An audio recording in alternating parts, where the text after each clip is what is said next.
Selamat datang. Pada kali ini kita akan memberikan latihan soal PTS, STS atau UTS mata pelajaran kimia kelas 12 SMA TMA semester 1 kurikulum Merdeka ya, beserta kunci jawabannya. Sebelum kita mulai, jangan lupa klik tombol subscribe. Dan untuk latihan soal PTS mata pelajaran lainnya, silakan kamu cek di bagian deskripsi ya. Di situ link videonya sudah ada. Dan mari kita mulai latihannya.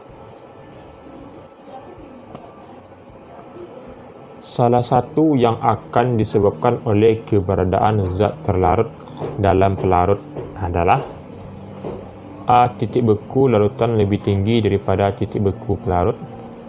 B. Tekanan osmosis larutan lebih rendah dari tekanan osmosis pelarut. C. Titik didih larutan lebih tinggi daripada titik didih pelarut. D. Titik didih pelarut lebih tinggi dari pelarutnya. E. Tekanan uap jenuh lebih tinggi daripada tekanan uap jenuh pelarut. Maka jawaban yang benar adalah C ya. Titik didih larutan lebih tinggi daripada titik didih pelarut.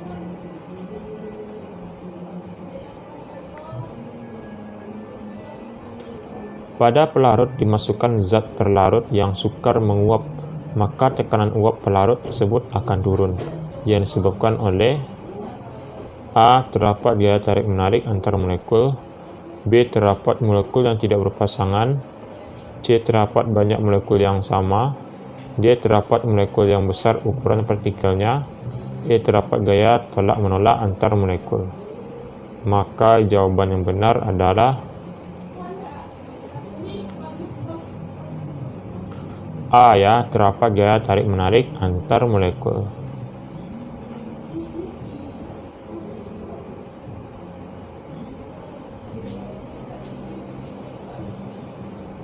Air murni akan mendidih pada saat proses pemanasan berlangsung, kecuali A. Pada saat temperatur 100 derajat Celcius.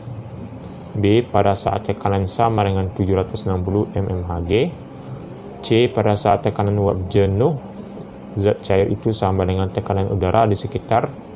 D. Pada saat tekanan sama dengan 610 mmHg. E. Pada saat tekanan 1 atm. Maka jawaban yang benar adalah D. Pada saat tekanan sama dengan 610 mmHg.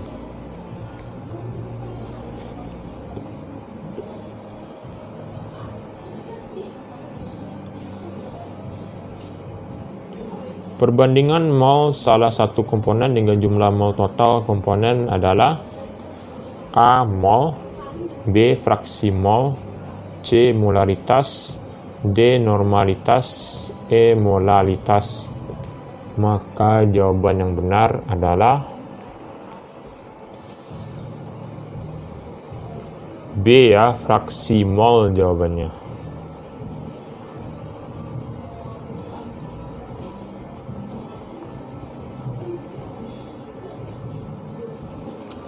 Besarnya penurunan tekanan uap larutan berbanding lurus dengan A. Suhu larutan, B. pH larutan, C. Fraksi mol zat terlarut, D. Jenis pelarut, E. Massa molekul relatif zat terlarut. Maka jawaban yang benar adalah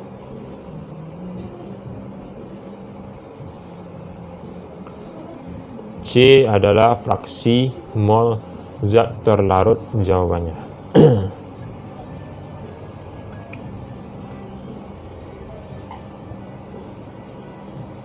Sifat koligatif larutan seperti penurunan tekanan uap, kenaikan titik didih, penurunan titik beku, dan tekanan osmotik dipengaruhi oleh A. Jenis larutan, B. Konsentrasi zat pelarut, C. Jenis zat terlarut, D. Jumlah partikel zat terlarut, E. Jenis zat pelarut.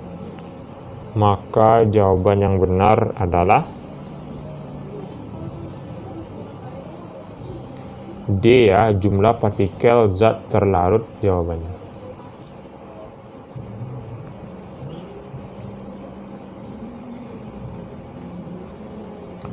Dari sifat-sifat larutan di bawah ini, manakah yang bukan sifat koligatif larutan?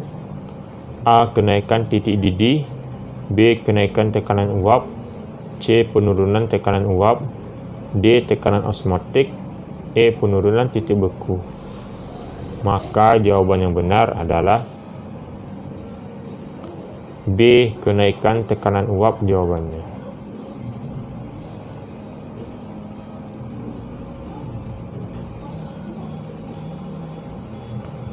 Mengapa pada pengawetan makanan seperti pada ikan asin dapat mengurangi kandungan air pada makanan tersebut? A. Zat terlarut memiliki pori-pori menyerap air, B. Air menjadi menguap, C. Zat terlarut masuk ke dalam makanan tersebut, D. Bahan pengawet makanan memiliki sifat higrokospes yang tinggi, E. Penambahan zat terlarut menyebabkan terjadinya osmosis pada sel ikan. Maka jawaban yang benar adalah E. Penambahan zat terlarut menyebabkan terjadinya osmosis pada sel ikan.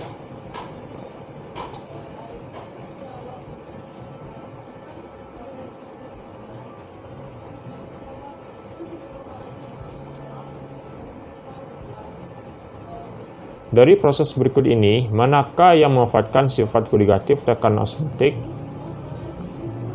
A. Desalinasi air laut menjadi air tawar, B. Ginjal menyaring partikel garam dari dalam darah, C. Akar menyerap air tanah melalui dinding sel akar, D. Pembuatan es puter, E. Pencairan es dengan menggunakan larutan garam. Maka jawaban yang benar adalah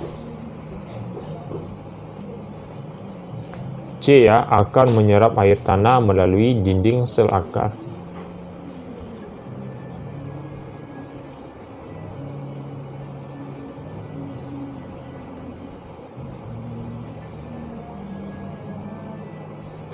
Kemualalan glukosa apabila 9 gram glukosa atau MR sampai 180 dilarutkan ke dalam 250 gram air adalah 0,1, A 0,1, B 0,4, C 0,5, D 0,2, E 0,3. Jawaban yang benar adalah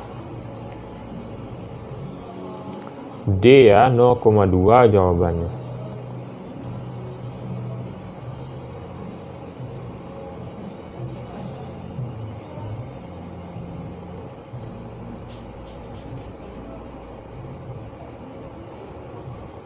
Yang benar mengenai sifat koligatif larutan adalah A. Sifat larutan yang bergantung pada jenis dan konsentrasi partikel zat terlarut, B. Sifat larutan yang bergantung pada konsentrasi partikel zat pelarut dan zat terlarut, C. Sifat larutan yang bergantung pada jumlah partikel zat terlarut, D. Sifat larutan yang bergantung pada konsentrasi partikel zat pelarut, E. Sifat larutan yang bergantung pada jenis zat terlarut. Maka jawaban yang benar adalah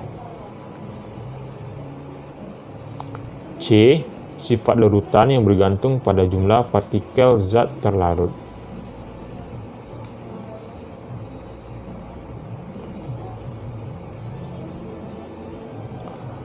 Pernyataan yang benar mengenai molaritas adalah A. Jumlah mol zat pelarut dalam 1000 gram terlarut, B. Jumlah mol zat terlarut dalam 1000 mili pelarut, C. Jumlah mol zat pelarut dalam 1000 mili larutan, D. Jumlah mol zat terlarut dalam 1 liter larutan, E. Jumlah mol zat terlarut dalam 1000 gram pelarut. Maka jawaban yang benar adalah D. Jumlah mol zat terlarut dalam 1 liter larutan.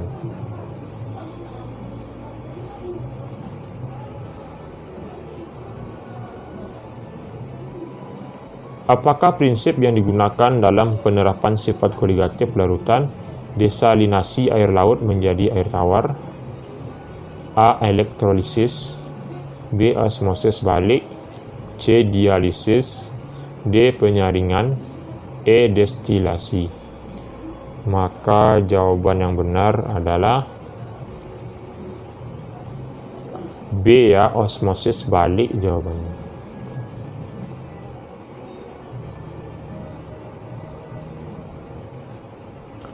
Berikut ini adalah sifat koligatif larutan kecuali A. Penurunan titik beku, B. Tekanan osmotik, C. Penurunan tekanan uap, D. Kenaikan titik didih, E. Penurunan titik didih.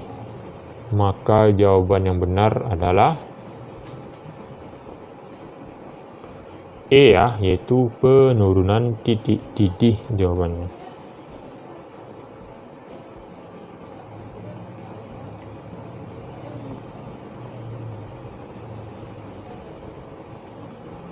Bilangan oksidasi Br dalam senyawa BrO3- adalah A-7, B+3, C-3, D+1, E+5. Maka jawaban yang benar adalah E ya, +5 jawabannya.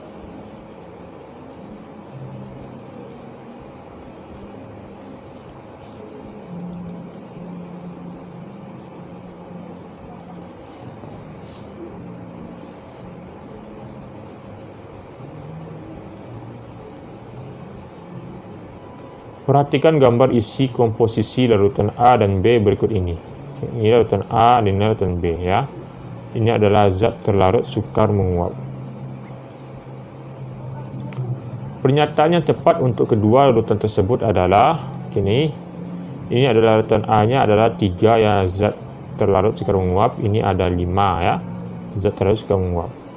Pernyataan tepat untuk kedua larutan tersebut adalah A titik didih, A titik didih larutan A lebih tinggi daripada larutan B. B titik beku larutan A lebih tinggi daripada larutan B. C tekanan uap larutan A lebih rendah daripada larutan B. D larutan A isotonik dengan larutan B. E tekanan osmotik larutan A lebih tinggi daripada larutan B. Maka jawaban yang benar adalah B ya, titik beku larutan A lebih tinggi daripada larutan B.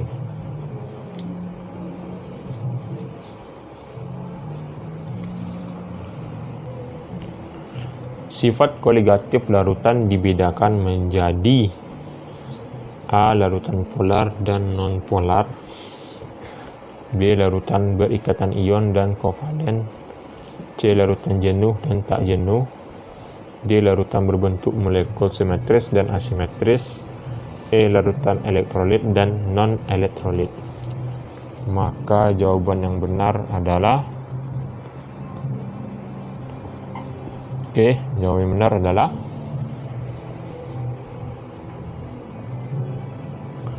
E ya, larutan elektrolit dan non-elektrolit.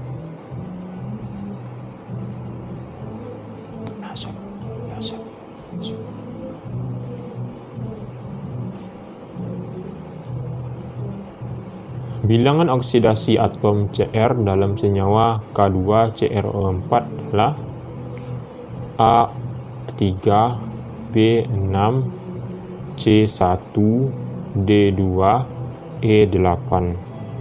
Maka jawaban yang benar adalah B ya, 6 jawabannya.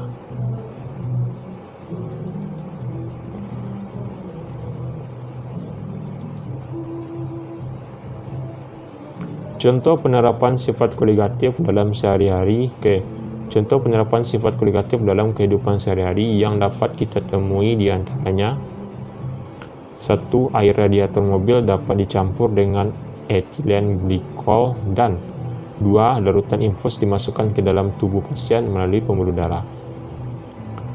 Nah, sifat koligatif yang terdapat dalam contoh tersebut secara berurutan adalah A. Penurunan tekanan uap jenuh dan kenaikan titik didih, B. Penurunan titik beku dan kenaikan titik didih, B. Penurunan titik beku dan tekanan osmosis, D. Tekanan osmosis dan penurunan tekanan uap jenuh, E. Penurunan tekanan uap jenuh dan penurunan titik beku.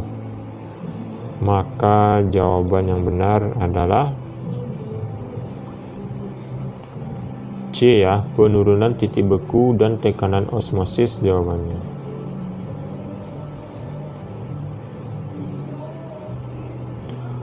Oke, itulah latihan kita pada hari ini. Jangan lupa klik tombol subscribe, dan untuk latihan soal PTS mata pelajaran lainnya, kau bisa cek di bagian deskripsi.